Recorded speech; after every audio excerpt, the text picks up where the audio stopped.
After that heavy dose of economic pills and capsules, we are settling back, try and pick up the pieces from our perspective.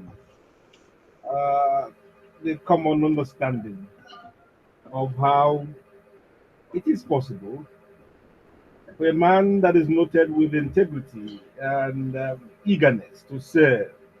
I'm failing, I'm coming, I'm failing three times, and until it got in the fourth time. 12 years of attempting to rule, and eventually getting it for two terms. And at the end of it, you are wondering, you have done your best. Let history judge whether you have tried or not. Um, Bosu and Alex, I would like to ask you, how do you react? What's the kind of your mental status when you hear an NSA say in public that 8 years of Buhari, that so many young people thought was going to be a change, a difference, clearly from the what they used to say, janjaweed and low cost uh, pleasing of the past, will end up being called bankrupt, that it bankrupted Nigeria in those 8 years. Well, can we go ahead? Go Please go ahead, please. ahead. Go ahead, please. All right. First off, I think Buhari was overrated in our minds. One. Two, Buhari was a reaction to what we felt were anomalies in the governance style of Goodluck Jonathan. A lot of people were dissatisfied, and, and then people just overrated Buhari. One, a lot of people were banking on the fact that this man had been there before, and when he was there, Nigeria enjoyed um, some stability. And somehow, I think we overhyped that his initial rule, and that was what gave to what happened in 2015. Unfortunately for us, we never sat down to assess the man and his capability to rule properly a democratic nation. And mind you, even from his interview, but without even going into that interview, I'd always seen him as a parochial thinker. He's Mm, small-minded. All he wanted to come and do in that 2015 was to come and, he thought he was coming. He thought the problem of Nigeria was corruption, and that he was coming to just hold the people, squeeze them, smash them, and then Nigeria will become El Dorado. He never had a definite plan, even up till now. If you ask him that, what do you think is the way forward for Nigeria? He never had one. He doesn't have one. He didn't understand the whole thing, and what propelled him to the highest position in the land still baffles me. And I say this with all sense of caution. I think his motivation was more spiritual. Sometimes some of those people, maybe while growing up, they will tell you you will rule Nigeria at some point in your life. So I think that's what you have with a lot of politicians. Some are about somewhere will tell them you have gone there before, you will come back. So somebody who is coming on that basis doesn't have anything to offer. So mm, most of those people who campaign, even governors, people who have come after him, what have they told us they will do for us? Nothing definite. And then we now sit here and we call for change. It's never going to happen. That's basically what I see here. Because even going forward from now, we need definites on something. There is no clear cut road. We just say, okay, don't worry. The way you went the last time, we won't go there again. Okay, what's the way forward? Nothing. No charted course, nothing. So as long as we keep hoping on those vague promises, things may not. I mean, you had the economists talk about it. that the basic agencies of government are not coming up with definite. And if that's not happening, then you cannot have a definite change. It's not just going to happen. It's not. We can't wish it. So until we say this is how we want to go, this is where we will go, we may have a bit of hard getting to where we desire to be. Well, we're on point blank with Alex Ogundadebe and Bosun Oshifowora.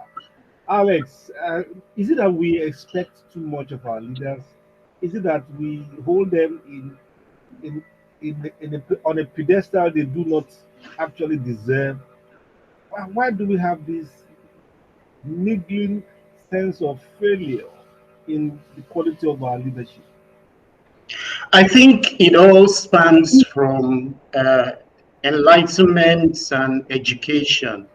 I'm going to say something that will shock us a lot. You see, the people who are involved in voting, both at the party level and at the general level during elections, are unfortunately mostly those who are either tied to party loyalty, ethnic loyalty, or generally ignorant about the kind of people we need in leadership.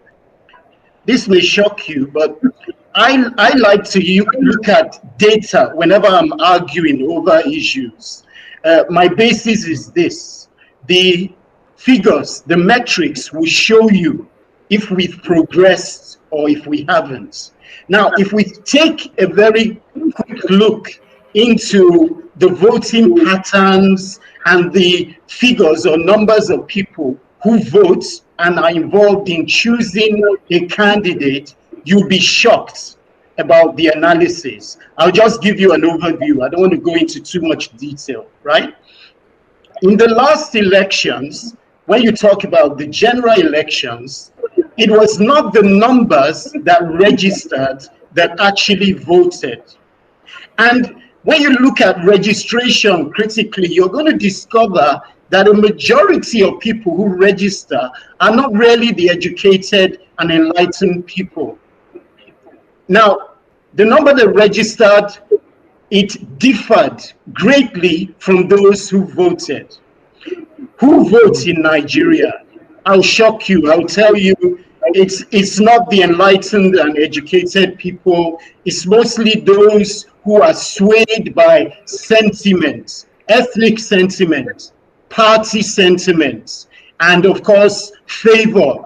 This man can give me money. Maybe he can get me a contract. You know, these are the kind of sentiments that sway the voting pattern in Nigeria. And that's what brought President Buhari to government in the first place. You know, a majority from the north voted for him because of ethnicity. Those who voted for him in the south, it was mainly because they felt that I'm a member of this party and I will benefit. Now, beyond that all, a lot of people felt that this man had fought against corruption while he was a military leader. Maybe if he comes back again, he'll be able to do it. His chief of staff, when he was a military leader, I don't know if you remember his name. The name has slipped me now. That man, Tunde Idi Agbon, very good.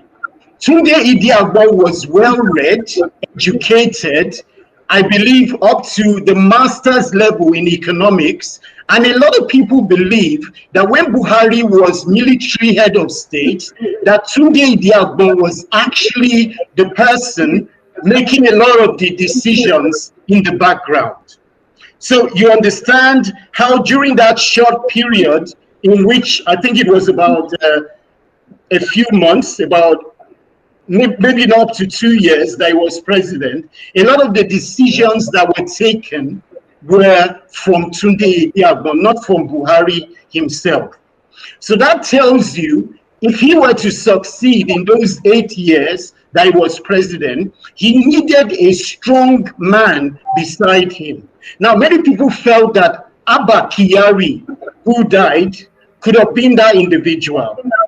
But even Abba Kyari was fighting against many forces when he was there, and eventually he died. So he couldn't stay with the president for too long. So my opinion was that because the president didn't have trusted people beside him, and he didn't have the capacity to formulate policy that would really affect the lives of Nigerians, he failed. And you know the scary thing, Mr. Fudge, I'll round up with this, is for almost 8 years, the propaganda was overwhelming, and people were convincing a lot of Nigerians that Buhari was doing well, only for us to find out at the end of the tenure that he wasn't. Doesn't that scare you? It does. And it should do to most Nigerians. I mean, it does have that kind of how will I call it? That kind of gut-wrenching effect on people when suddenly you realize your lorry or your bus, the driver has slept off, or the driver has fainted, or, or the driver is not even there, and the car is moving. But soon, I don't know what you would do while you're in that bus. This kind of at this Tinubu presidency, what kind of bus are we in now? Who's the, what kind of driver do we have? Okay, Uncle Fudge, let me say something, and I'll pick it up from where Mr. Alex. Okay. No, we're not coming down. We'll get there.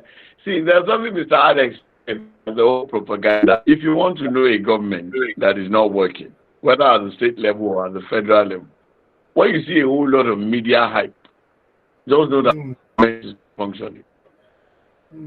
You don't need media to tell me that they've done the road opposite my house. I can see it. The moment you start going and showcasing all those kind of things, you're trying to deflect and divert people's attention. And that was what we saw with the last administration. There's a toning down now of such. And but for this government and where they're taking us, well, I must be realistic. And we've seen people, knowledgeable people who are well informed. They've told us that this government inherited a problem.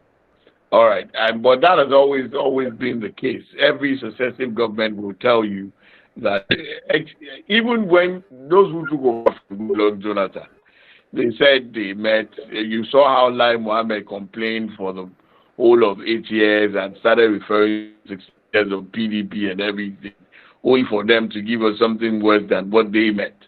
Now, but the fact is this. There's some level of hope in this administration and the person of the president and a few people that he's got around him. And though hope is not a strategy, but that's basically what we have at this point. And then another thing is you can't afford to be hopeless. In as much as you're looking at the government for policy, direction, and drive, you also have to start thinking it at your own level. That's why, I mean, part of the thinking is what has given birth to all these Japa people. But some of us cannot Japa, some people cannot Japa. You have to make do with what you have in this place. So, whilst we hope, which is not a strategy, we're also thinking. Then another thing we cannot afford to do, one of the things we did wrong with the last administration was we kept quiet and followed the bandwagon. This time around, I don't think people want to keep quiet. And if things are not going well, you saw in Lagos State where somebody went to look at all the procurements. Like, this thing cannot be business as usual. Like you said this, how did you use 2 billion? So I think if we're going to help this government, it's by looking at what they're doing, touchlighting everything, and making as much at every turn. That this can't be this can't be this. They are not more than us, and they are the reason why they are there. So that's the way forward. We will talk. We will not. We see things that appears like. And I can assure you that that's the only way we can guide them. And then we keep hope alive. Okay, thank you so much. I'm sure Alex will want to say something, but you're talking again.